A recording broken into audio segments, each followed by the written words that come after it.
Very surreal at saka nakakatuwa na kasi ito na ang hudyat ng simula ng ikalawang termino namin bilang konsehal sa Lungsod Pasig. Kaya nakakatuwa makita na kumpleto kami, 15-0, katulad ng mga sinabi ni Mayor Vico, ni Congressman Roman Romulo, ni Vice Dodot. Hindi nga lang to simula pagpapatuloy ito ng mga nasimula na noong 2019 na mas pinatatag at pinalakas ng 2022. So this is another transition for Pasig City. Titindigan natin yung TGIS, tapat gawa, ina serbisyo, tapat sa Diyos, sa tao, sa trabaho, gawa, hindi puro salita, ina na mag-aalaga sa bawat Pasigenyo at serbisyo, hindi humapapagod at laging nakangiti habang nagsiservisyo. At syempre, yung mga nasimulan at saka mga na-pending natin na mga ordinansang nakahain na, ipagpapatuloy ang pakikipagkomunikasyon ulit at aktibong partisipasyon ng bawat Pasigenyo. Maraming in store, maraming dapat pang gawin, marami pang dapat galingan. Nagsimula na tayo sa magandang adhikain. Sa lahat ho ng mga Pasigenyo, again, isang taus-pusong pasasalamat sa ating lahat. Hindi lang ho namin ito panalo, hindi lang ho ito panalo ng Giting ng Pasig, panalo ho ito ng buong Pasigenyo. At maraming salamat po dahil tumindig kayo sa mabuting paggogobyerno, sa bukas na pamahalaan at ang transparent na pamahalaan. Kaya maraming pong salamat. Saludo po kami sa inyo at sinisigurado namin, isa hong pribilehiyo ang maglingkod para sa Pasigenyo. Kaya sisiguraduhin ho namin, nagagalingan pa ho namin. Alam mo, ano pa rin we will still continue to work the same way. Lagi lang tayong humble. Alam mo naman ako, simple, low-key. I think pang ilang interview ko ba to this year. Ito ata yung una kong interview this year. Nung campaign, hindi rin ako nagpapa-interview masyado. So, yun naman gusto kasi natin as much as possible. Focus tayo sa work and ako, I try to avoid being the center of attention. So, yun lang naman. And then, as we go along, opportunities arise naman. And then, most likely magkakaroon din ng reshuffling of assignment. So, kung ano yung mapunta sa atin, kung ano yung new tasking natin, we will ensure to work the same way. Opo, salamat. Thank you, Luwan. Thank you sa pasensya mo. Alam kong lagi akong tumatakas pag dumating na yung media, pero nahiya naman ako ngayon.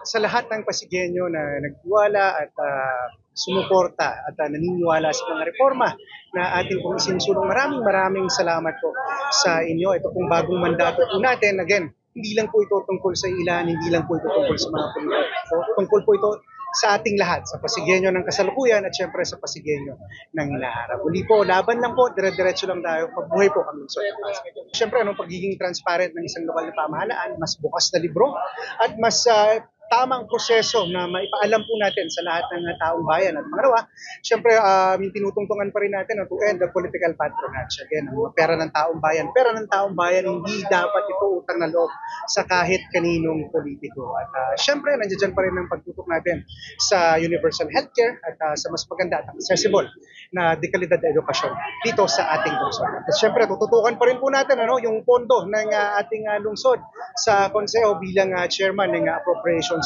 and Ways and Means Committee. Siguraduhin pa rin po natin na bukas po ang bawat plano, bawat programa, proyekto at aktibidades ng ating lungsod sa susunod na tatlong taon. Sobrang sarap nung feeling, sobrang laki nung feeling of accomplishment, no? Pero higit sa lahat yung feeling ng purpose also na hindi pa tapos yung gagawin natin dito sa lungsod, yung mga gusto natin, mga reforma, mapagpapatuloy po natin at higit sa lahat, buong buo ang Giting ng Pasig. Overwhelming. Sobrang emotions today, no? Nakita din naman natin yung mensahe ni Mayor Vico of unity, of pagtutulungan, pagsasamahan, walang kulay. Huwag natin tingnan yung nakaraan. Basta ang gawin natin, magsama-sama tayo tungo sa ikaw-unlad lalo ng lungsod natin. Kaya, ang ganda lang ng mensahe niya. Sorry, medyo pawis eh. So, looking forward na sa kauna-unahang session ng 12 Sanggunian ng lungsod ng Pasig. Doon sa message ni Mayor muna, hanap yung message si Mayor. Talagang panoorin nyo na lang. Na-cover naman ni Luan ng iNews Pasig yung speech ni Mayor. Maganda yung mga sinabi niya. Pinakamadiin doon yung kino-call out niya, yung mga may utang pang bilyon-bilyon na tax sa ating pamahalaan na magbayad. So, but before that, we extend our arms for peace, for unity, para makapagtulungan tayo. Pero yun nga, siyempre hindi na di-discount yung fact na meron talaga silang ginawa. Pakinggan nyo na lang, maganda eh. Siguro pinapractice natin yung accountability, managot kung sino dapat managot. Yan. Bukod doon, maganda rin yung speech ni Mayor tungkol doon sa kung saan tayo papunta. Lagi naman niya sinasabi yun. Yung oath-taking, very simple, yet successful.